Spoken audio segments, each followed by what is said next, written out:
Ah, Anakku mau nikah. ah, Ini hari ini acaranya? Hari pernikahannya tanggal 3 bulan 3.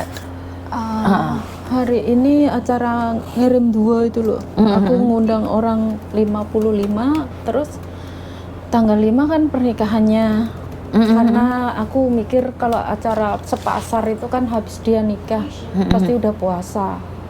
Terus ini tadi kan aku, kenapa kamu nangis? Kok nggak ada yang ngasih tahu? Aku denger, jangan ngomong ke ibumu gitu. Ternyata pingsan depan kamar mandi pas di acara orang doa. Pingsan, terus dia itu nggak sadar ya, mungkin 15 menitan nggak sadar dia teriak-teriak panggil ayah. Aku nyesek juga, omongan itu nggak karu-karuan ya. Orang udah anakku datang ngasih tahu tanggal segini ada acara ini, sampai kemarin dikasih undangan. Kok Pak tadi Pai. itu Pak sepupuku, kalau ayahnya kan udah meninggal. Terus kan dia bangun-bangun sadar, dia teriak-teriak ayahnya, katanya dia ngelihat ayahnya meluk, katanya datang kan hari ini Jumat.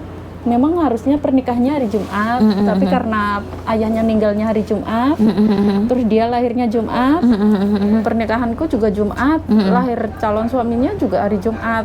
Jadi dia tuh kayak tertekan dengan omongan juga. Terus bunyinya itu yang nggak datang kayak sepupuku tuh 2, sepupu dari ibuku. Dia ngomong, aku nggak dikasih tahu. Terus habis itu orang-orang pada tanya, bulekmu nggak datang, adikku sendiri. Karena apa ya, aku udah marah sama adikku. Aku tuh udah apa ya, nyesek juga nggak bisa dampingin anakku, acara anakku. Kok kayak gini, adikku juga memang aku udah ngelarang dia nggak usah datang, gara-garanya itu dia itu di saat ke situ anakku sama adiknya almarhum ngasih tahu kalau dia mau nikah gitu. Tapi tanggapan adikku malah maki-maki keluarga almarhum, katanya dia tuh bukan saudara, dia tuh orang lain bagi anakku. Kalau menurut Miss Yuni itu dia kan bisa maleni anakku, tapi tanggapan adikku bahwa adiknya almarhum tuh buat anakku dia orang lain. Kamu bukan siapa-siapanya. Kenapa kok yang dikasih tahu itu keluarga almarhum, kok aku kok baru dikasih tahu, padahal siangnya dapat berita kalau anakku dilamar orang gitu, keluarga. Jadi anakku ngasih tahu keluarga almarhum, ada neneknya kan, ada pak-leknya, terus ada pak D-nya, ada buleknya. Terus setelah itu ya udah kamu pulang, udah maghrib, nanti habis maghrib kamu ke rumah bulekmu gitu. Udah ke situ sampai situ 嗰個最好佢 dimaki-maki. 拍 video 啊，嗰個你教佢講嘢，係啊係啊，因為佢唔識講嘢嘛，你教佢。Dimaki-maki sampai situ, marah-marah, akhirnya ngungkit-ngungkit masalah aku waktu nikah yang kedua. Padahal nikah yang kedua itu aku biaya sendiri, Miss. Biaya sendiri juga, katanya masak, ini itu buat acara. Terus akhirnya dia tuh ngungkit-ngungkit, katanya dia yang capek. Padahal waktu dia capek minta bayaran ke saya bayar 1 juta. Aku biaya sendiri, Miss. Belanja ini dan itu, cuma dia nunjuk butuhnya ini, jadi saya bayarin. Kok di situ, di acara situ diungkit. Terus selamatan almarhum dia ungkit juga, kan aku di sini. Terus sudah itu bawa-bawa acara itu. Terus aku akhirnya nggak terima lah, aku dikasih tahu gitu, anakku nangis-nangis, Bu, emangnya ibu nggak ngasih duit? Aku udah ngasih duit kan, kamu tahu. Iya, kok bule gitu ya gitu. Terus habis itu aku marah, terus aku denger gitu, aku nggak sabar hatiku, aku langsung telepon dia, aku labrak. Kamu masalah kayak gitu, kamu ungkapin di depan keluarga almarhum. Itu acara aku, antara aku dan kamu. Kenapa itu keluarga almarhum bisa tahu masalah itu, kamu kasih tahu kayak gitu? Kan malu, saya bilang gitu. Aku malu bukan apa, Miss. Keluarga almarhum itu loh dibilang orang lain buat anak aku, kan itu Pak Leknya, sebenarnya Pak Lek kandung bisa menjadi wali. Udah gitu aku bilang gini, kamu ya, saya bilang gitu, kamu what's gitu aja, kamu lo nggak ngeluarin uang, saya gitu. Masalah gitu kamu ungkit-ungkit, sampai hati saya derdek, Miss saya. Terus saya bilang gini, kamu ingat nggak di masa kamu nikah, bapak sama emak itu orang nggak punya, karena kamu anak ragil. bapak itu orang nggak punya, mak orang nggak punya. Ngomongnya mak itu kan ragil ya, harus ada tuplek ponjen kalau Banyuwangi. Gimana pun harus inilah harus ada acara gitu. Ya udah dekor atau apa aku bisa, aku nggak mau membebani kamu kan dilangkai adikmu gitu. Nggak apa-apa dilangkai, wong aku nggak mau nikah kok, aku seneng keluyuran cari uang, aku kerja gitu. Udah gitu ya kamu rela dilangkai adikmu, nggak apa-apa gitu. Terus setelah itu aku kerja di Bali udah lama 5 tahunan, adikku nikah izin ya oke. Jadi orang tuaku orang nggak punya mbak. Udah gitu aku biayain teroban itu 2 hari 2 malam, terus sampai perhiasanku habis semua. Baru kerja 1 bulan dapat kabar lagi kalau adikku mau diboyong suaminya. Terus ibuku orang nggak punya juga kan, harus dipandang keluarga laki-laki mertua biar kelihatan orang Banyuwangi kan gitu biasanya bawa-bawa gitu kan isi rumah. 1 pickup. Akhirnya saya kerja baru 1 bulan pulang saya jual perhiasan kumis, gelangku tuh segini dulu itu ya, yang keroncongan itu udah jual semua untuk beli lemari, isi lemari, kasur gitu. Sampai aku itu sama ibuku, kamu nanti dapat apa? Kamu nikah terus apa gitu? Nggak apa-apa mak gitu. Yang penting adikku ini jangan sampai salah di mata keluarga suaminya gitu. Terus ya udah aku gitu. Aku sampai ngomong kayak gitu. Aku ungkapin kemarahanku ke adikku. Kamu diboyong suamimu, aku yang pontang-panting sendiri aku gitu. Tapi gini mbak, artinya siapa mulai? Oh, udah hengking itu, ha. Jadi sebenarnya saya pribadi ya, kemarahan kamu balas kemarahan. Kamu nggak nanya keadaan, kamu langsung labrak saudaramu. Ini namanya petaka, karena tidak bisa menahan emosi. Itu memang keterlaluan. Dia tuh nggak pernah sampai orang-orang gini, harusnya adikmu yang ngurusin anakmu. Maksudnya setiap ini aku ada apa, aku selalu ngalah mis aku. Karena kemarahanku memang aku empet mis. Aku selalu sabar. Aku empet sabar apa. Aku gini, kok di saat anakku mau nikah, dianya malah kayak gini. Bukannya harusnya ditanyain baik-baik atau apa. Itu tamu harusnya dihormati tuh mis. Kan namanya tamu sebentar, orang lain. Saya tidak membela adikmu karena kamu tidak ada di sana. Kamu cuma dengar dari satu pihak. Anakku juga ada anakku. Ngerti. Anakku sampai nangis. Ngerti. Gitu. Maksud aku adalah di hari bahagia tidak perlu ada pertengkaran. Kamu gampang kobong, diomongi kono langsung beleduk. Harusnya kan kamu jadi pereda. Masuk. Gimana ini?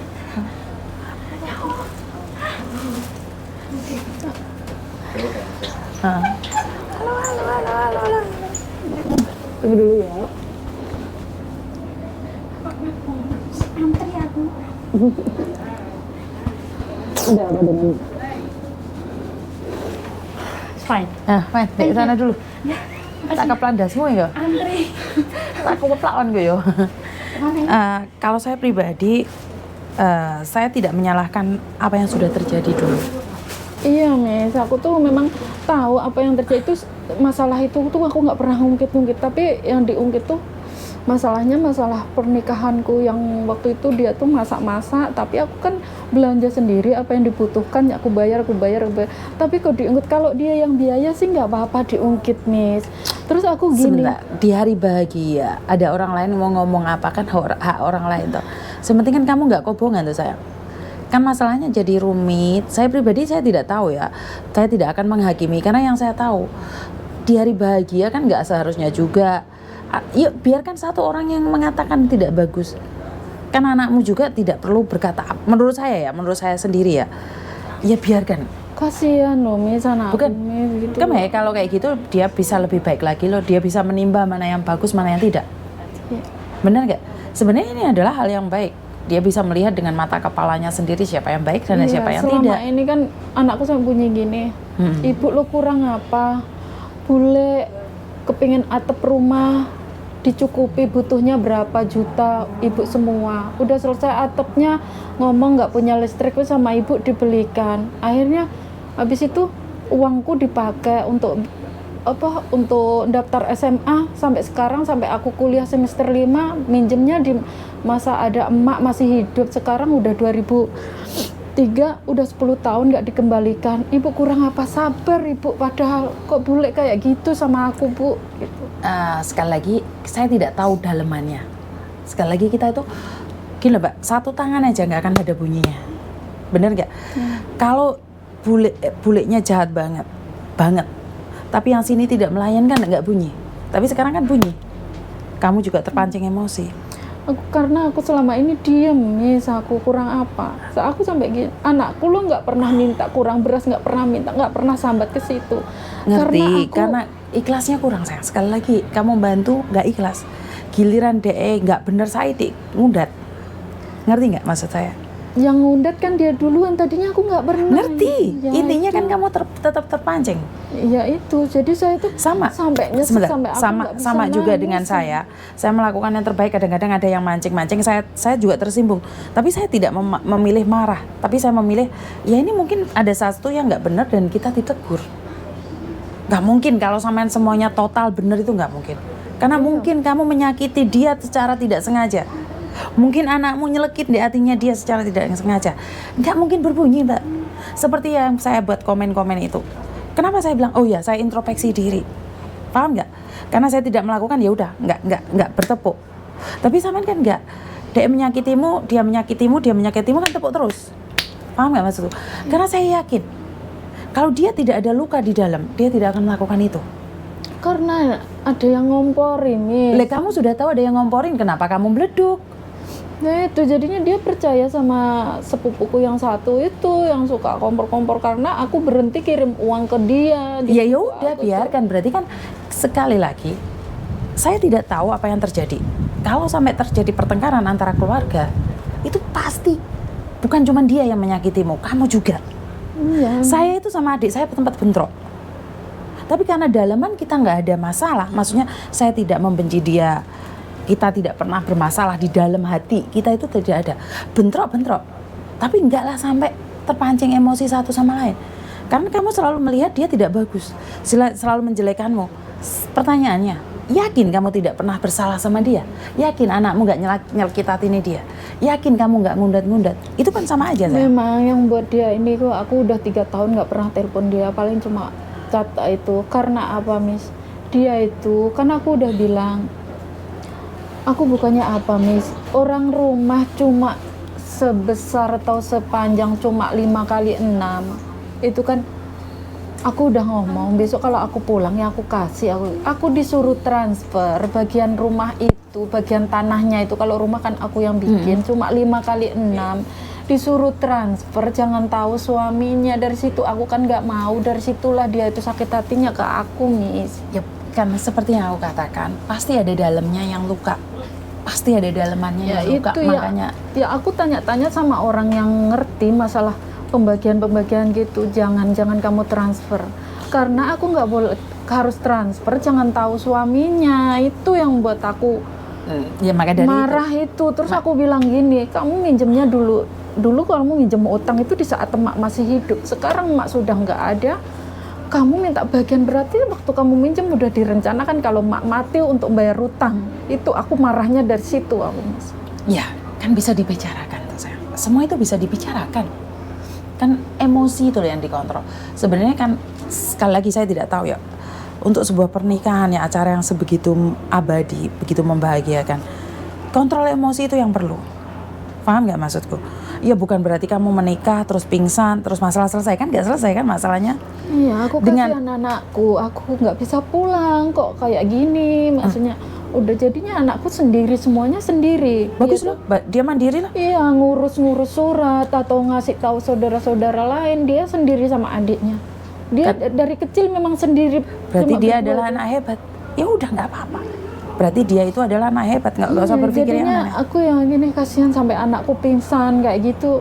Aku dari tadi tuh telepon tadi aku sambil nangis, denger ya Allah kok nggak ada yang ngasih tahu aku, karena takut aku terus ini, karena aku kan punya jantung lemah ya, Mas, ya. Karena kalau nggak bisa nangis aku kayak aku sendiri yang tertekan gitu. Yang bisa aku katakan ada satu hal, Jangan menekan diri sendiri karena sesuatu yang gila pada saya. Itu masalahnya Indonesia, sayang. Kamu pun nggak bisa berbuat apa-apa. Ya udah, kita ikhlaskan. Karena melihat dari ceritamu sendiri, karena ada sesuatu di antara kalian. Batin kalian itu di dalamnya itu udah sakit. Jadi kesentuh dikit itu udah bonyok. Ngerti nggak? Jadi kalian itu batinnya kering. Adikmu kering, kamu kering. Kesenggol didik. Serempet. Makanya itu Opo. saya lebih baik aku milih diam, nggak pernah komunikasi, saya menghindar kayak gitu, Miss. Makanya tadi nggak ada yang ngasih tahu kalau anakku gini, kan aku selalu mengutamakan anak ya, nggak mengutamakan lainnya, karena ada anakku pingsan sampai kayak gitu, nangis jerit-jerit tuh. Aku nggak ada ngasih tahu, ternyata orang-orang menyembunyikan, jangan kasih tahu ibumu karena tahu kondisi saya. Kalau saya kan punya jantung lemah, jadi takutnya kalau saya nggak bisa ini bisa kayak ngempel gitu, jadi aku yang kaku, Miss. Jangan karena semua itu kamu harus kehilangan semuanya, ngerti nggak? Karena iya sudah terjadi, nggak apa-apa. Kedepannya lebih baik lagi. Ya kalau memang saudara tidak bisa diharapkan, ya udah nggak apa-apa. Tapi jangan punya misi untuk menyakiti balik. Nggak usah marahin dia, karena apa artinya memarahin dia? Kelihatan sekali yang salah kamu. Paham nggak maksudku? Iya, langsung aku labrak di saat itu, Miss. Aku emosi, udah aku selama ini aku diem. Maksudnya Saat kamu ngelabrak sebenarnya yang hancur lebur itu kamu. iya, memang jadi aku yang langsung down, tadinya nyantai udah jadi Sini tangannya. Jangan dingin kayak gini, Mas. Karena apa-apa lah. Ya sudah. iya, saya tuh langsung kayak Apakah kamu akan tetap menyimpan rasa sakit itu? tadi tuh orang-orang kok aku sampai nyalain orang, kenapa nggak ngasih tahu aku gitu. Anakku di apa ya, bebannya dipikul anakku sendiri kan biasanya. Karena Tuhan tahu anakmu bisa lebih hebat dari kamu. Berarti kamu nggak percaya? Makanya itu aku cuma dikasih 1 minggu sama majikanku. Anakku ngomong jangan nak puasa seminggu karena aku tahu kalau ibu pulang pasti sakit. Bukan, berarti kamu nggak percaya bahwa anakmu punya kekuatan lebih dahsyat dari kamu? Iya, dari kecil cuma berdua, nggak ada yang bantu. Pertanyaan saya, kamu nggak percaya kalau anakmu lebih hebat dari kamu? Dia anak hebat, Mas. Maka dari itu, kamu percaya apa tidak? Percaya. Kalau percaya, lepasin. Memang aku percaya, aku yang ini selalu down. Sekarang kalau kamu mendukung dia, bukan berarti kamu down, sayang. Karena kamu orang hebat dan anakmu orang hebat. Lepaskan. Kalau kamu kayak gitu, saya rasa hatinya juga tahu. Lepaskan aja, ya udah nggak apa-apa. Nggak punya saudara nggak apa-apa. Yang penting kamu tetap anakku. Ngerti? Iya, Eman-eman loh, masuk nangis di hari pernikahan sih nggak jelas. Gak melas, Eman? Ya melas, aku nggak ada di samping. Oke, di hari bahagia kamu tidak ada di sampingnya nggak apa-apa. Ini yang aku khawatirkan nanti pas akadnya, ya Allah, aku nggak bisa. Kenapa mikirnya terlalu jauh sih? Sekarang aja dia udah pingsan. Dia berani menempuh hidup ini nggak? Karena dia harus berlabuh, Aku yang bertenaga. kepikiran gitu, Mas. Aku sendiri yang ini. Apa yang bisa kamu lakukan dengan kepikiranmu dan kekhawatiranmu? Pertanyaan saya.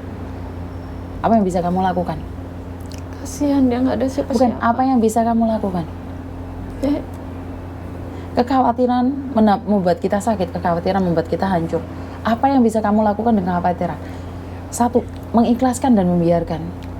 Karena Tuhan punya rencana atas hidupnya. Kenapa kamu yang khawatir? Tuhan aja nggak pernah mengkhawatirkan. Karena Tuhan sediakan rencana yang terindah buat dia. Kamu kebetulan nggak bisa pulang, ya udah nggak apa-apa. dia emang Ya anak serahkan kuat. sama Tuhan. Dari yang kecil umur 2 tahun 9 bulan, ayahnya meninggal. Dia umur 9 tahun. Terus ya, ibu nyusul 2009 suami. Ibu 2013. 2016 bapak. Saat itu anakku keluar dari pesantren. Terus akhirnya dia memutuskan untuk sekolah SMA umum untuk jaga adik yang masih TK. Ya udah, dari situ berdua. Karena dia anak-anak hebat. Ya kalau dia pingsan wajar. Kamu hanya bisa menguatkan dia. Lah kok kamu yang lemah. Memang aku yang lemah, Mas. Makanya dengan kamu lemah, apa yang bisa kamu lakukan? Kecuali doa. Doa, dan aku berusaha di sini, makanya aku nggak apa ya. Jangan sampai kamu sakit. Kalau kamu sakit, kamu kehilangan pekerjaan, ya apa? Tiba-tiba kamu drop masuk rumah sakit. Siapa yang menjagamu di sini? Dia pingsan, masih punya saudara. Dia pingsan masih punya suami, kamu pingsan di sini siapa yang peduli? Bener nggak?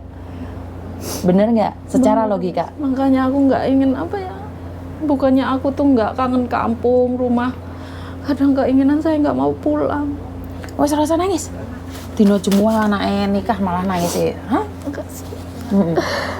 Oh hebat cerewet kayak ngono nangisan nih, tantepnya loh gue ya. Orang mangan pete, Miss. Orang mangan pete, oh daerah sopan. Nah tak sini tak perlu di kelas no anaknya kayak ngono. Anaknya lu pinter kayak ngono. Musik. Saya nggak mau pulang, Miss. Nggak mau pulang, sepenting duitnya pulang. Anaknya pengen senang kan pernikahannya, ngerti?